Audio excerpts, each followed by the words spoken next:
Suspense. And the producer of radio's outstanding theater of thrills, the master of mystery and adventure, William N. Robeson. Am I my brother's keeper has often been the agonized cry of mankind when the troubles of his fellows have been heaped upon his shoulders. Our story tells of a man who was not his brother's keeper, but who was designed to be his brother's corpse. And it requires one actor to play identical twins. Now, dual identity roles are difficult enough in the visual medium, but they can be solved by technical tricks. In radio, they depend completely on the vocal skill of the actor. That is why we have asked one of radio's finest actors, Mr. Carl Swenson, to complete this assignment. Listen then as Mr. Swenson stars in The $5 Tip, which begins in exactly 1 minute. Another visit with Joe and Daphne Forsythe. Joe, Yeah, Daphne. you think I should go on a diet? No. But I'm adding weight. Only in the right places. Flatterer. Seriously, if I put on any more pounds, I'll be out of style. What style? The current one. It calls for that slim, chic look. The beanpole look, you mean. Boy, I don't get it. Here we are, citizens of the healthiest country on earth, with hundreds of different kinds of good food. And what are Americans doing? They're starving themselves. Well, it's fashionable. I don't want you to lose interest in my figure. Don't worry, I won't. Say, speaking of that, look at this. Here's a figure with real interest. Oh? $45 billion. It says here in the paper that the investment in United States savings bonds has reached more than $45 billion. What do you think of that figure? That's a lot of money. And just think, every $3 invested in bonds pays back $4. That's real interest for you. I know. And every savings bond is guaranteed by the government. Right. Oh, Joe, I wish you cared about my figure the way you do about those bonds you buy every payday. Honey, I've got great interest in both. Well, you just see that you stay that way.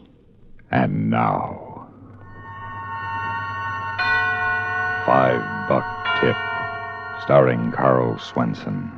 A tale well calculated to keep you in suspense.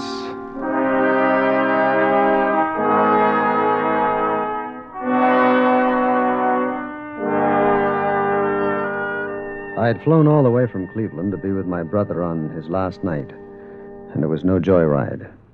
His picture was on page 1 of the Tribune under a big black headline. Governor denies appeal. Jardine to die tonight. On the plane, they all looked at me like I'd broken out of death row. I couldn't blame them. Tommy Jardine was not only my brother, he was my identical twin. At midnight, he'd be gone. This black shadow, this evil image of me that had forced me to run away and change my name so I could make an honest living. Jackie Cavanaugh, his girl, had begged me to come on, and after all, I felt I owed him this last night, just for the relief I would know afterward. I found the Blue Hour, a quiet little bistro where she'd asked me to meet her. Stopped at the check stand, leave my hat and suitcase. One hat, one bag. Yes, sir. Do something for me, will you? Don't let me leave without them. I do that all the time. Yes, sir. I'll remember.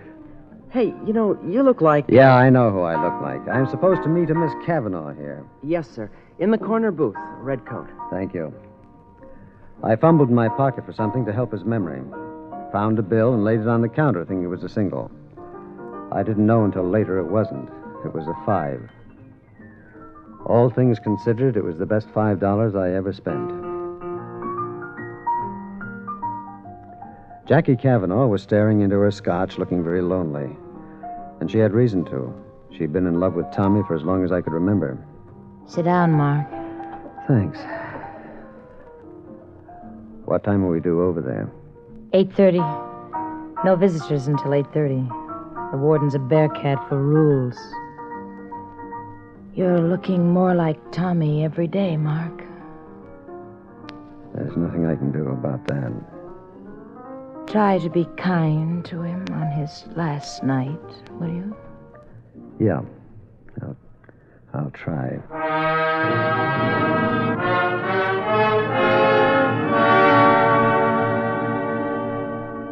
I had a double scotch, and then another one. And we sat there for a half hour with Tommy's picture staring at us out of page 1. Then we slipped out a side door and caught a cab for the prison.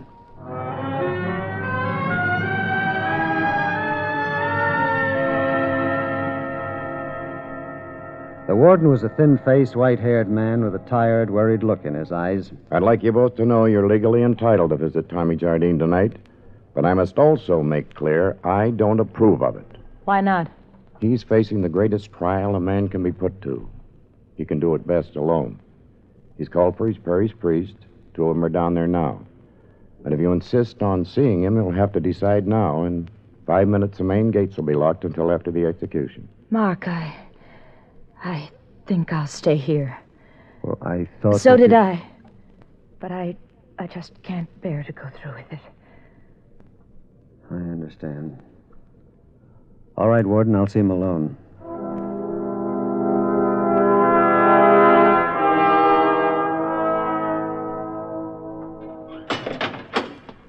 So you're the twin brother, huh? How come your name's different? I changed it. I don't blame you. You know, it's funny, up to now, we didn't believe he had a twin brother. Thought it was all part of the act. What act? Well, you know, it's against the law to execute an insane man. You mean Tommy is... Crazy as a coot. Or at least that's what he'd like us to think. It's turned into an endurance contest. 3 days and nights without a let-up. And you know what it'll add up to, don't you? He'll go to the chair, sound insane, and we'll go to the nut house. The priest is in there with him. All right, go ahead. Excuse me, Father. Yes? You got company, Jardine. Hello, Tommy. Huh? What do you know? So you had the nerve to come after all. Padre, shake hands with my brother. I'll be back in 15 minutes, Mr. Heston. Hey, listen to me, you idiot. My name is Heston. Mark Heston. Shut up, Jardine. Look, do I have to die to prove it? Padre, how can I convince him? What can I do? Look at him, on. You see what I mean, Mr. Heston? It's been going on like this day and night. He's driving us nuts. He'll be all right. Funny. Seems to come over him every so often. Perfectly rational 1 minute, and then... Yeah. Well, Padre, see you in 15 minutes. Tommy. Tommy. Huh? What happened? Did I do it again? Yes, son. You said you were Mark, just like before. Oh. Mark? I'm sorry, Mark. I don't know why. We understand, don't we, Mr. Heston? Sure. Is there anything I can do for you, Tommy? Afterwards? Well, he does have some personal affairs to clean up. Yeah, I'll be leaving some cash for one thing. And a safe deposit box in Detroit. And, there's a car and some personal stuff. That'll all go to Jackie.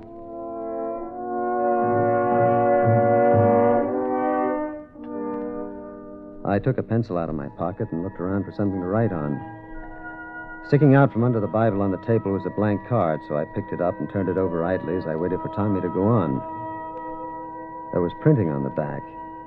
It said, Fingerprint Record, State Penitentiary.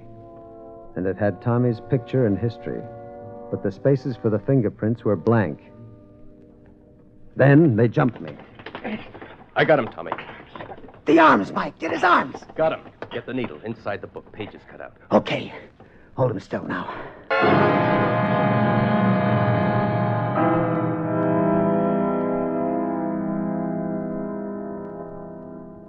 All right, come on, Jardine. Wake up. All right, snap out of it, punk. All right, get the leg out from under you. That's a boy. All right, now... Hey, wait. What are you doing? What is this? Look, Jardine, will you save the act for the newspaper boys, huh? Look, I'm not Jardine. I'm Heston. I'm Mark Heston. I'm Marilyn Monroe. Hey, wait, listen. Oh, you listen, Jardine. I'm fed up with this act. You either play ball or job or no job, I kick your teeth in. Let go of me. What are you doing? I'm slitting your trouser leg because that's where we fasten the electrode. It's 10 after 11. In less than an hour, you go to the chair.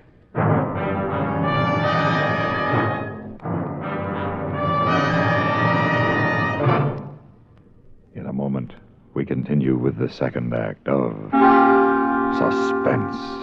Memo on Medals.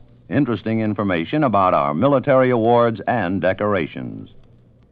Campaign medals were authorized by Congress in 1905 for all officers and men engaged in specified wars and military action, including such widely divergent battles as the Civil War in the United States and the Boxer Rebellion in China. The Navy and Marine Corps have a special Manila Bay Medal for members of the United States Asiatic Squadron under command of Commodore George Dewey in May of 1898. The Haitian Campaign of 1915 is commemorated with a medal, as is the Santo Domingo Expedition, which suppressed a revolt in that country and preserved order during elections in 1916. The Army has its Mexican Service Medal for those involved in any of several expeditions or engagements from April 12, 1911 through June 16, 1919. There is also the Army of Cuban Pacification Medal for United States troops who, from October of 1906 to April of 1909, helped establish a stable government in that island nation. The Victory Medal was initially awarded to all United States service personnel in World War I expeditionary forces, including, for the first time, women serving in the military units. There is a story behind every American medal, a proud story of devotion to country and unselfish service to keep it strong and free. And now, starring Carl Swenson, Act Two of $5 Tip.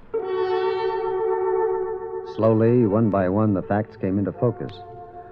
I was in cell 4 of death row, in Tommy's prison uniform. The guard was shaving my leg because in less than an hour, I was going to the chair in my twin brother's place. Hold still now, Jardine. I'm not Jardine, I tell you. I'm Mark Heston. Now get that through your thick skull, and then bring the warden here. You'll see the warden in 45 minutes. The law says he's got to be there when they pull the switch. Look, do you see this on my arm here? What about it? That is a mark from a hypodermic needle. That was why I was asleep just now. Uh-huh. The Padre, do you remember him? Yeah. He's a phony. His name is Mike, and he's a friend of Tommy's. And he had the needle inside the Bible that he was carrying. Is that so? And they hit me right after you left. Now, I know it sounds crazy, but they pulled it off. Oh, they should have known better than to try a wild thing like that now, shouldn't they? If you don't believe me, this mark on my arm. Now, look. You gotta believe that. Oh, I believe it. You showed it to me yesterday. I wasn't here yesterday. Listen to me. That was part of the build-up. Can't you see that? Like the Insanity Act and everything else. Listen to me, you stupid jerk. The rule book says we don't rough up the customers, Jardine. However, in your case, I'm going to make an exception. Please believe me. My name is Heston, Mark Heston. I've got an apartment on Riverdale Avenue in Cleveland. I work for the Ohio Indemnity Company. I said I had enough talk. We went through that yesterday, too. Now, wait. One more thing. You picked me up at the warden's office tonight. Do you remember? Tommy wouldn't know what we talked about. About my name first. You asked me why it was Heston, why it was different. Then about Tommy's act. Oh, sure. You pumped your brother about that stuff while he was here. He told me when he left with the Padre. All right, then. Put down that chair. Get the warden. Give me that chair. Get the warden. Okay, Jardine. I'll get the warden. I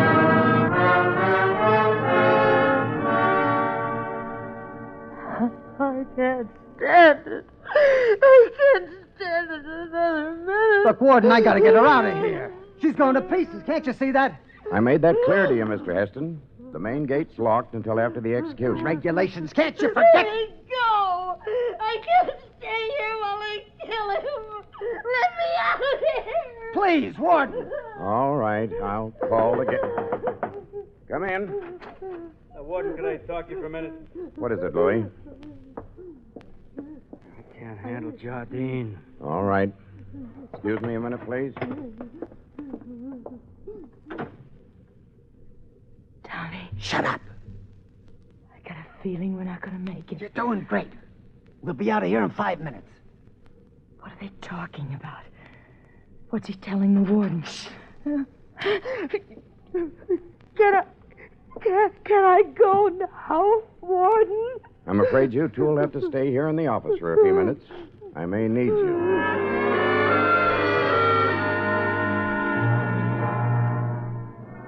Well, let's see now. I got off the plane at the airport and took a cab to a bar called the Blue Hour. She said she'd be waiting there for me. Jardine, listen to me. Don't call me Jardine. I'm Mark Heston. There's only a half hour to go, Tommy. This won't do you any good. Warden, please, listen to me. He has been planning this for weeks. The girl, too, and that phony padre. They had it all worked out right down to the pinprick in his arm. Now, please, just let me talk to them. Give me 2 minutes with them. That's not much to ask, is it? The girl couldn't take it. That's an act. Can't you see that? It's an act. Louis. Yeah, Warden. Mr. Heston and Miss Cavanaugh are waiting in my office. Bring them down here. Yes, sir. Well, what about Mike? Mike? That phony padre. He left. He said he couldn't do anything more for you. Said it was up to the prison chaplain now. Chaplain, Warden, can't you... Tommy, listen to me. Tommy, I'm not Tommy. I'm Mark Heston.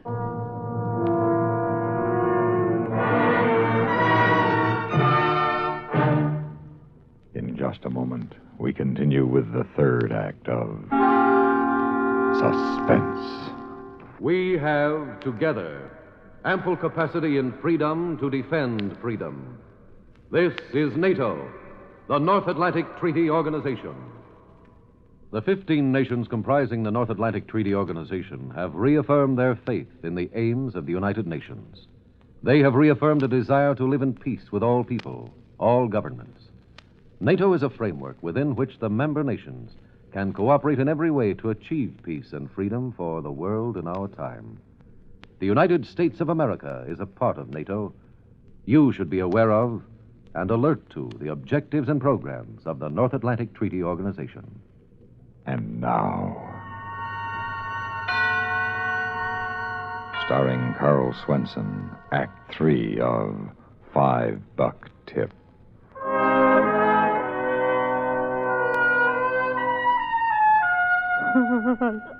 I'm sorry, Tommy. I'm sorry. Jackie, I want you to realize what you'll be doing if you keep on lying. You'll be killing me. You'll be killing an innocent man, just like shooting him with a gun. It's murder. Don't. Please don't. And they're going to find out, sooner or later. Tommy. Listen to me. I just told the warden how we met at the Blue Hour. You were wearing that red coat so I could find you, waiting for me in the corner booth. Blue Hour? Yes, you remember that, don't you, Jackie? The Blue Hour. A bar on North Lake Street. Well... Answer me! It won't work, Tommy. It just won't work. Warden, call them. Call the Blue Hour. They'll tell you that I was there. It's my job to give you every reasonable consideration, Tommy. But there are limits. Limits? This is the limit. This is ridiculous. What about the fingerprints? You have his fingerprints here on file, right here in the prison. Why don't you... I remembered then. The blank fingerprint card sticking out from under the Bible. There was a faint smudge of ink on my fingertips. They had thought of everything. I thought it might come to this, Tommy. We stopped at the files on the way down and picked up your card.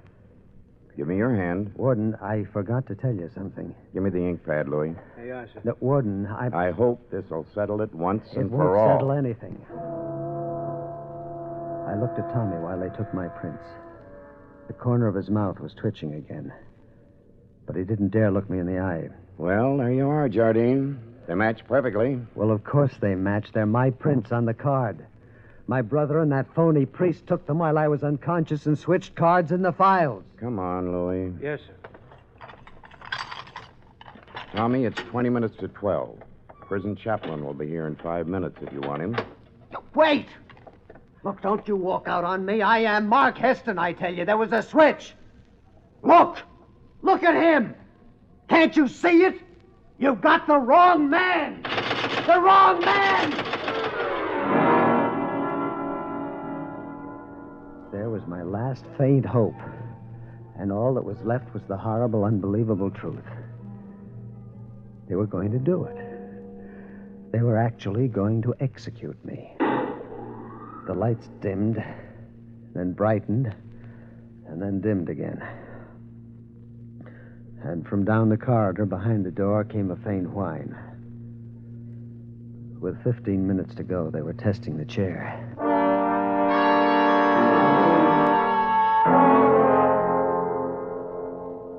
15 minutes. The prison chaplain came in.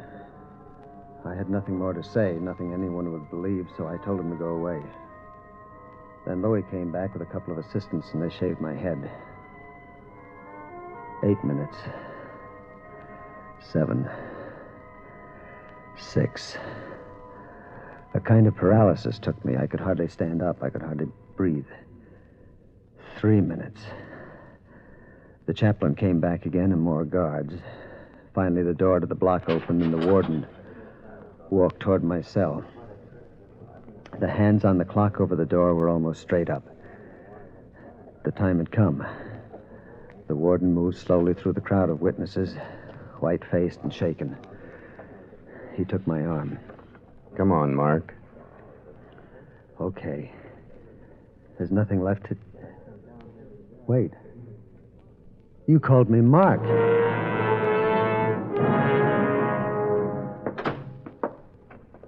Sit down, Mark. Where are my brother and the girl? They're holding them downstairs. There he is, Warden. Name is Willie. Thank you, sir. Oh, Mr. Heston, I know it sounds kind of stupid to say I'm sorry, but... No, forget it, Louis. Thanks. You probably don't remember me, mister, but... Sure, you're the hat check kid at the Blue Hour. I was reaching for the phone to call the gate so your brother and the girl could leave when it rang. They were calling about Willie here. He was at the gate trying to get in. Well, Willie, how did you... I waited till the taxi you took came back, and I asked the driver where you went. Yeah, but why? Well, you left your hat and bag. Well, why did you bring him here? Well, I didn't know what was in the bag, but I knew it must be awful important. You told me not to let you leave without them. Well, I might have let it go, but after all, mister, you left me a $5 tip.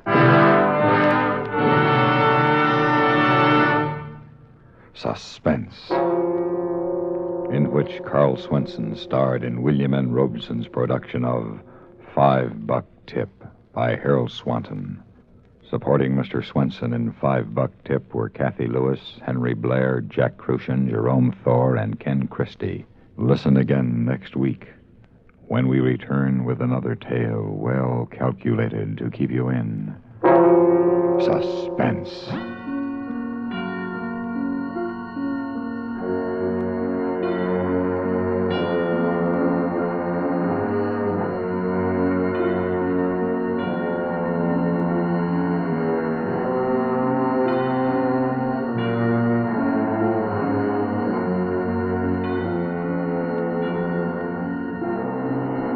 Suspense has been brought to you through the worldwide facilities of the United States Armed Forces Radio and Television Service.